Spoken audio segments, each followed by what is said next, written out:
G'day and welcome back to the channel.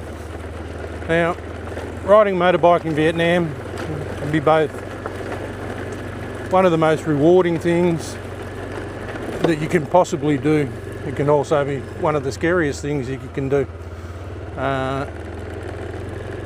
What I'm going to talk about today is how you go about it. Because if you have the skills, if you've taken the time to learn, you really should do it. It gives you a unique ability to see parts of the country that you just wouldn't see.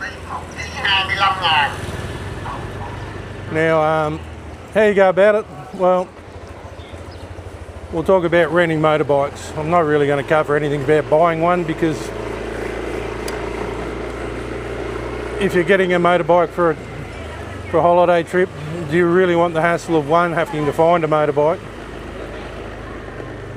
and two, then having to sell it at the other end? It really just isn't feasible. There are other downsides as well.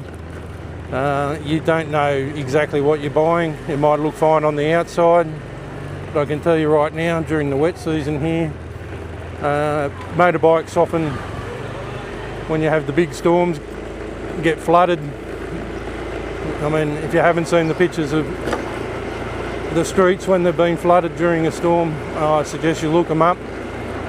Now, these bikes might run well to begin with, but there could be ticking time bombs in them. You don't know how often they've been serviced, if they've been serviced. I will say, as a general rule, Vietnamese are pretty fastidious about their bikes and generally do take good care of them. But again, you don't know what you're going to get. And there's no warranty, there's no insurance, so we'll leave that there. Now, as far as renting motorbikes, it really depends on what you want to do. Now, if you just want a bike to do little day trips when you're in a city, there's a way to go about that. If you want to ride from north to south or long distances, there's a different type of bike that you'll go after. So, to begin with, we'll cover the long distance. You'll be looking for one of the larger companies, and there's quite a few about. I've used one before called Tidget. I think there's another one called Saigon Motorcycle Rental. Don't quote me on that. However, look them up on the internet, you'll be able to find quite a few. The reason why you want to use these is because that's what they specialise in. In many cases, you'll be able to, well, in all cases, you'll be able to have your large luggage forwarded on to the next location. So if you're going, say, from Ho Chi Minh City to Da Nang, like I did in 2022, you can still have your normal luggage. They'll take your big luggage. You can take your backpack or whatever smaller luggage on the bike. And when you drop the bike off in Da Nang, your big luggage will be there waiting for you. Very convenient. It saves you a lot of hassle as far as packing. So that's one main reason for it. The second reason, quite a few of these companies do actually offer a form of insurance for any accidental damage to the bike. The bikes are generally of a higher quality, and in many cases you can pay for your deposits and whatnot via like a credit card hold, rather than having to leave large sums of money with them. So they offer a lot of advantages. Now, what type of bike? Now, when I rode from Ho Chi Minh City to Da Nang in 2022, we hired CB 500s. They're a good bike. They got the job done. We had no major hassles. But I will say this, They are a heavy bike, and Vietnam's not really built for big motorbikes. It just isn't. They, the other thing, they're absolutely no good on dirt. So even though they market them as a sort of dual sport, on-off-road type thing, anything more than a smooth dirt track and you're not going to have a good time, because it's a 200 odd kilo bike. You're not going to have fun. You're going to be trying to hold the thing up. No. Also, once you put a set of panniers on the back of it,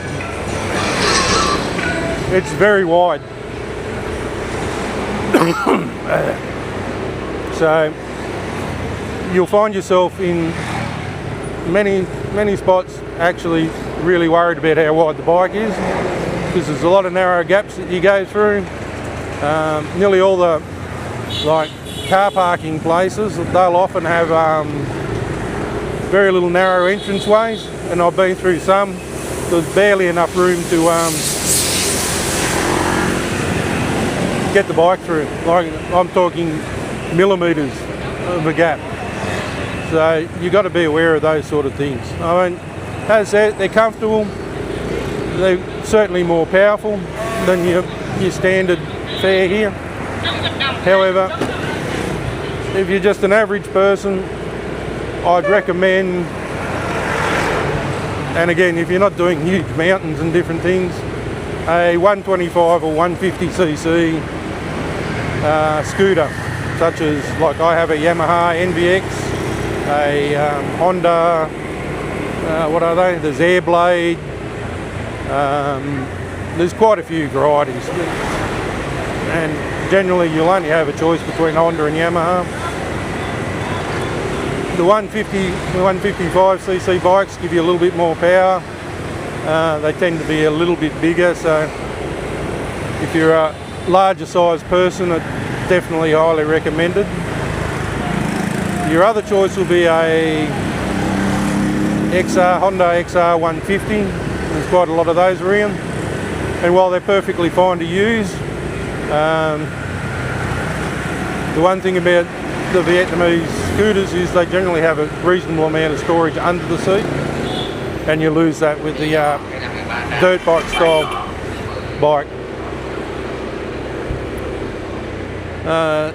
The one thing you'll need to know if you're travelling the longer distances, if you're on the scooter style bikes, you'll be responsible for having the oil changed every 1,000 kilometres. They expect you to do that. You'll be responsible for any punches. They don't cover that. And if you have a manual motorbike, you're responsible for the clutches. They will not cover you for clutches. Now, as far as getting, services along the way, that's easy. There's 1,000 garages. Nearly every decent sized town has a Honda dealer. There's little roadside mechanic shops literally everywhere. If you get a flat tyre, either push or just coax the bike to the nearest one. You'll generally be able to tell them very easily. They'll have a heap of tyres stacked out the front of them generally.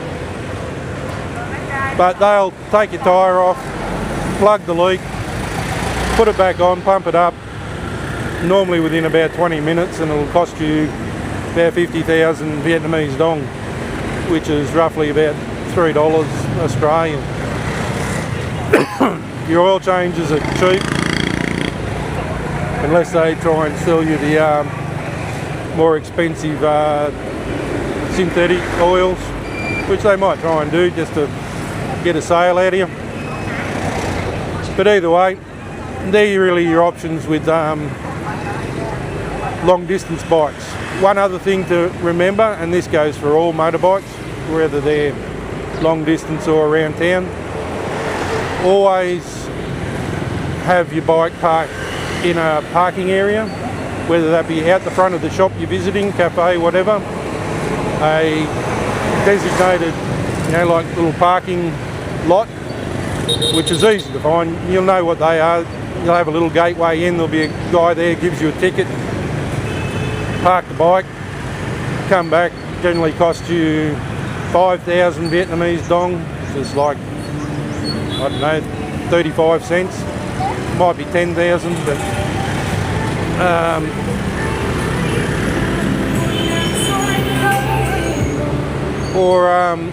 and at hotels, when you're there out the front of the hotel, and at night the bike either goes in the parking underneath the hotel, or generally they'll bring them into the reception area of a night, unless they've got a full lock-up front area.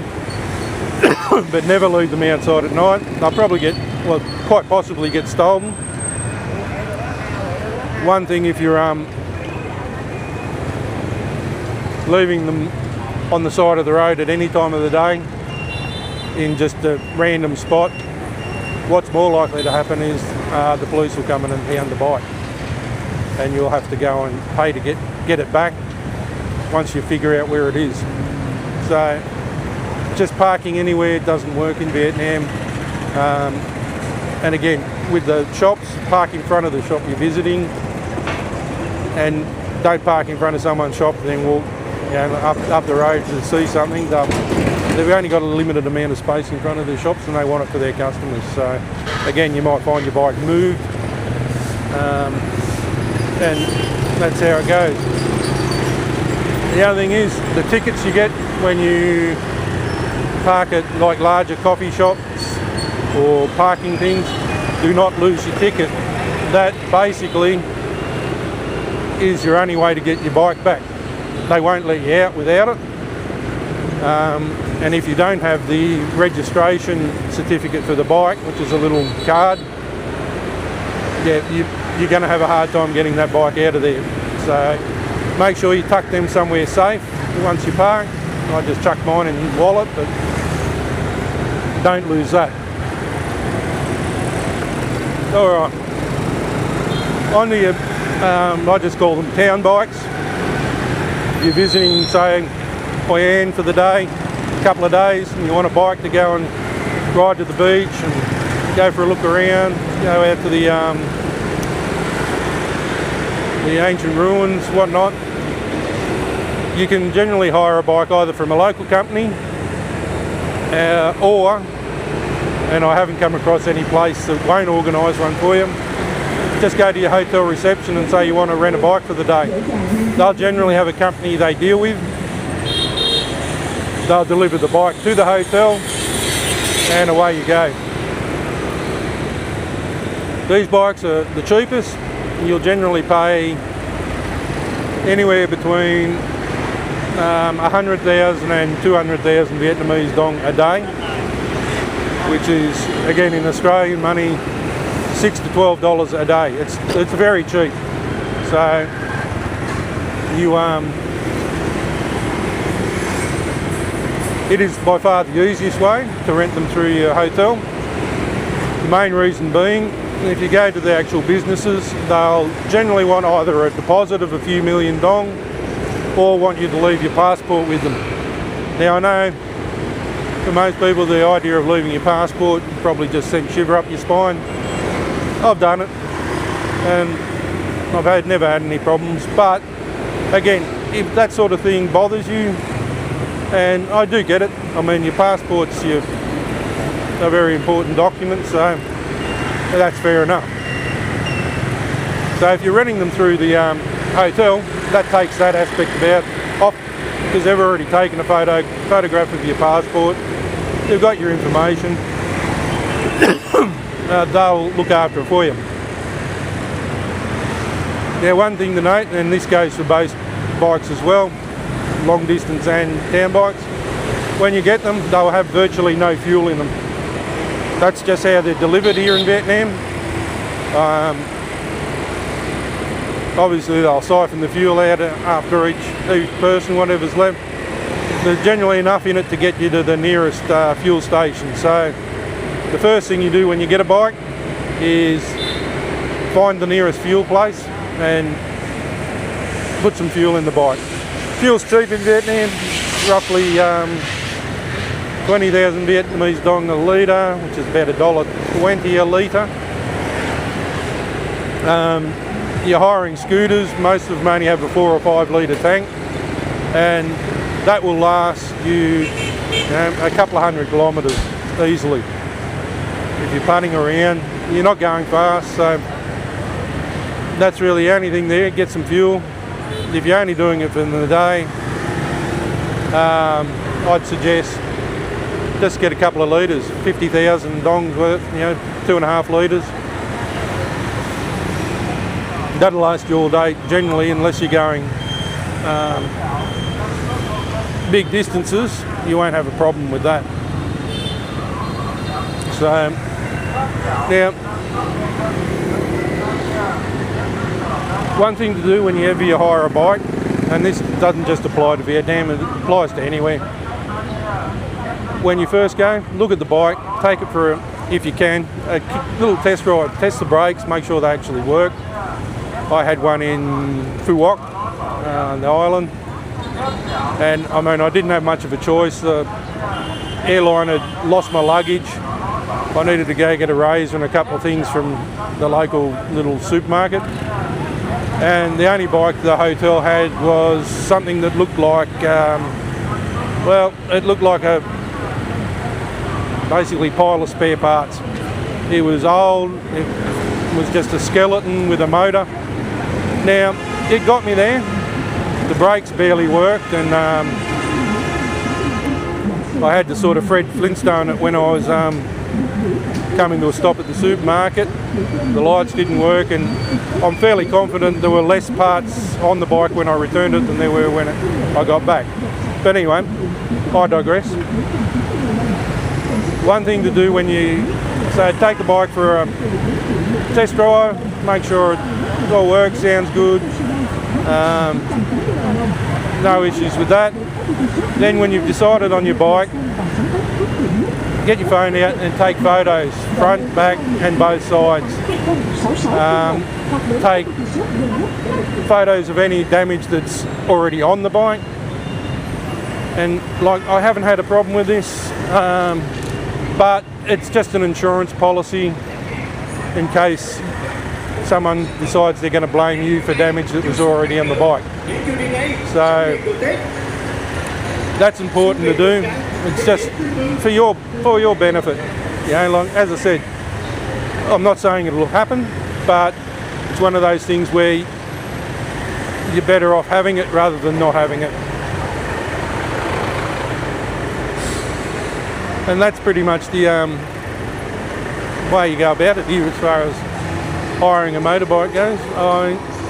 Licensing wise, well, most people that come to Vietnam will not be licensed. That's just how it is. Not much you can do about it. Some countries do have the international permits that Vietnam recognises. If yours is one of those, get one. It's certainly a better idea. But I can tell you now, other than in Ha Giang, up in the north in the mountains, I have never been pulled over by police. And that's in 3 years of living here and all the time before that visiting here. And the way you go manage that is, one, drive sensibly, wear a helmet, and you're generally not going to have a problem. Most of the police will avoid you like the plague, because as soon as they see you're a foreigner, it becomes too hard. As I said, the exception to that, from my experience, is Ha Giang, and I've also heard during the peak tourist season, Uni on the coast, the police there will target foreigners as well. Now, and again, this is another reason as far as the size of your motorbike, as far as CCs, whether it's 500 or whatnot. The fine for unlicensed riding in Vietnam is actually based on the engine capacity of the motorbike. So the larger the capacity, the larger the fine.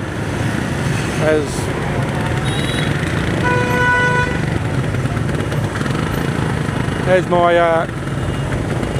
nephew and his friends found out when they visited and we did the Ha Giang loop not long ago.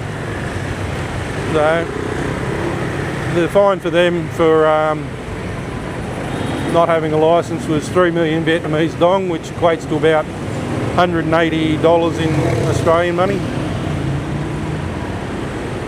They knew that going in. I told them it was basically consider it the price of admission. You get that.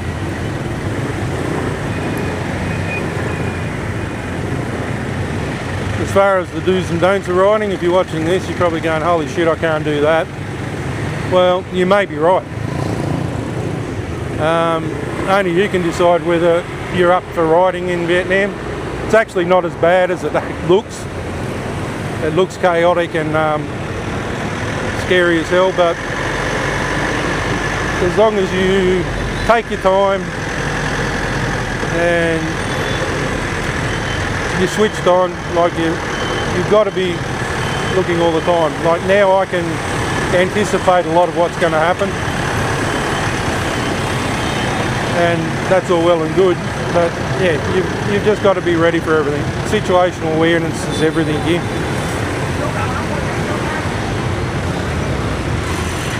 And you'll be fine. My suggestion would be to, if you're a bit unsure, rent your first motorbike in a smaller location than Ho Chi Minh City. Ho Chi Minh City and Hanoi are going to be the peak of what you'll experience. Some veggies there.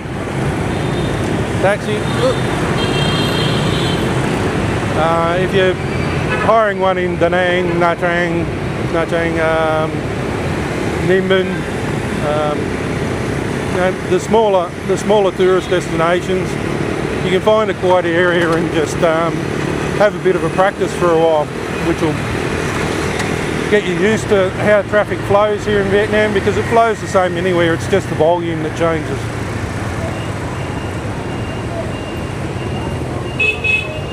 Other than that, you know, it really is an amazing experience riding through Vietnam. You see so much more, you can visit places that most people haven't, or very few have. It gives you the freedom to interact with locals a lot more, as you can just stop it, go anywhere. That's the thing, you can go anywhere. You have the freedom to do that. So I do recommend it highly. I think it is truly one of the best ways to see the country. As I said, I've recently come back and I did the 4-day Ha Giang Loop with my nephew and his friends. That was an amazing experience. I've had the camera on for the whole thing. I'm slowly but surely editing that footage, and I'll put out some videos from that. The 360 camera footage, it takes a fair bit of editing because you've got to frame it, cut it. It's a lot extra work on the editing side.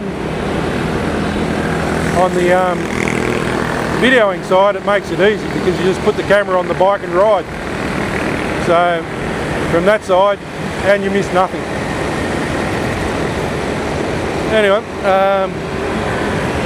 yeah, so hopefully you find that informative. If you do, like and subscribe to the video or the channel. Like the video, subscribe to the channel. And if you have any questions about riding a motorbike in Vietnam, or any of the stuff we brought up, or something I didn't bring up, I mean, I'm known for getting most things these days, so let me know in the comments, and I'll